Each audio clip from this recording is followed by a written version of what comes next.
Hello, my name is Emma Griffin, and I will be doing my lesson plan presentation over my interview with Miss Wise. So, after interviewing Miss Wise for a little bit, I caught on to her issue that she has in her classroom. It is with the students and their iPads.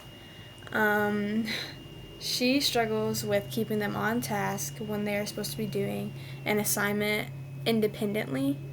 So, for example, if they're on Google Classroom doing an assignment that she's assigned, she will catch a lot of them on different apps or websites playing games on the camera for some reason. And it's hard to keep them engaged into their work or just on task. So, she teaches sixth grade, and this makes the students between the ages of 9 and 10. The curriculum alignment that I have chosen for her to teach is from the Arkansas Math Standards 6 ALG, which is algebra, and 6 is 6th grade. And it states that students will use substitution to determine if a given value in a specified set makes an equation or inequality true. So, for example, 7 equals 2x plus 1. So they have to solve for x type thing. And then it also falls under the NETS standard knowledge, which is students evaluate the accuracy, validity, bias, origin, and relevance of content. So, to solve her issue of the engagement and distraction of the iPads, here are some technology resources I came up with for her. Number 1 is Land School.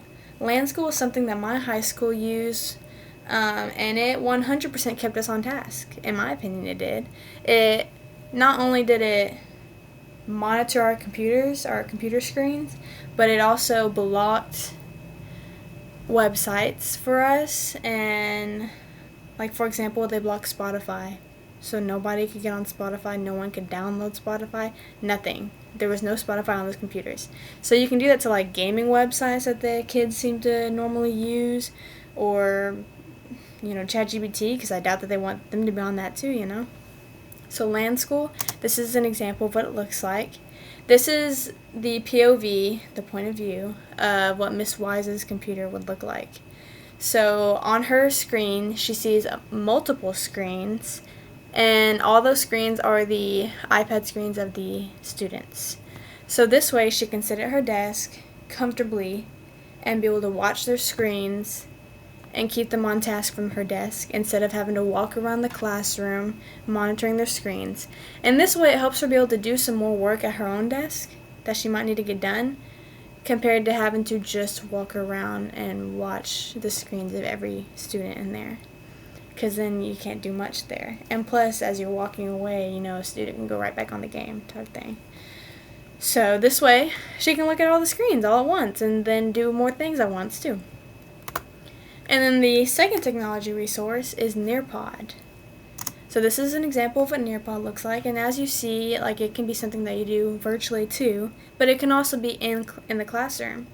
For example, I had one teacher when I was in high school use this, and she made us log in with the Nearpod code right up here, and we got access to the slides that she had, and so we'd go through with her, and every once in a while I'd stop and ask us a question, or one time it included us to have to draw for the question, and also it could be submitted to where everyone else can see your answer or draw.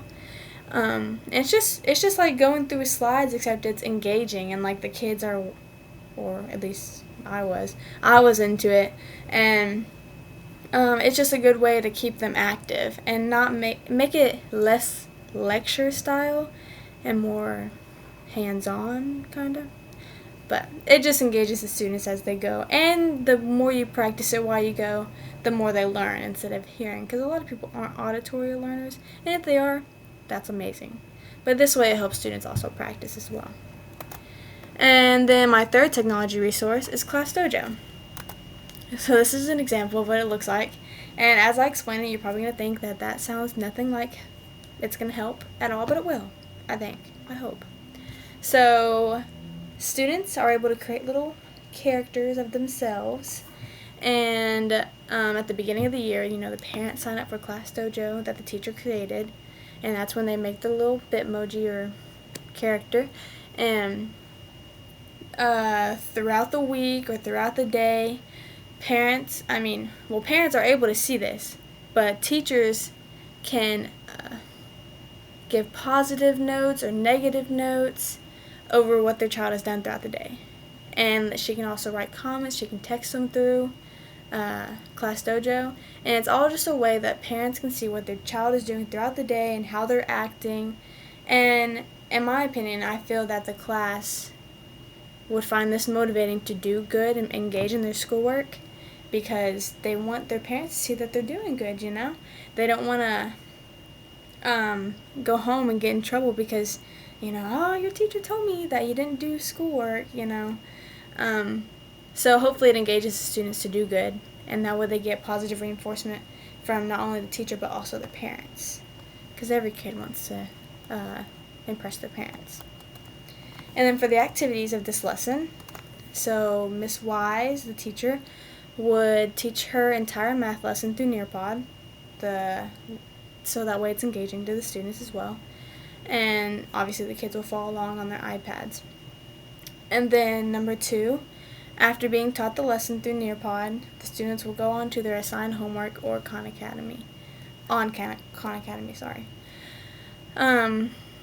Academy is a math website that Miss Wise uses right now. So this way it can just be something that she continues using. So she doesn't have to change up her whole routine. She can still have this, just, add Nearpod. So yeah, the students would do Khan Academy for homework to finish off the math section portion of the day, and if they don't finish their homework, they just finish at home. But while they are there finishing their homework, she can monitor their screens to make sure they're actually working on it. Because you might as well finish it while you're in school, that way you don't have any homework. And then as for the assessment, the students will be graded on the homework in Khan Academy that they were given. And what I would recommend is the day after that homework is due to give a mini quiz to the students over the lesson that they just learned. So that way they can get immediate feedback of how they did and if they need to work on this lesson. And it also shows Miss Wise what the kids know and don't know, and if she needs to go over that again for the day before they start the next lesson. And this is an example of a question in Khan Academy. Like, that could be for their homework or their quiz. And as you can see, they're solving for G here, and it gives them a little graph to help them figure it out. And then here's another example, and it's just like a different format, which is good to show the kids because they need to know how to do these types of questions in different formats, because if they just get used to one, they won't have an open mind to figure out everything else. So yes, that is my presentation for Miss Wise and how to help her with her classroom problem, and hopefully by now the kids will be all engaged. Thank you for listening, and I will see you later.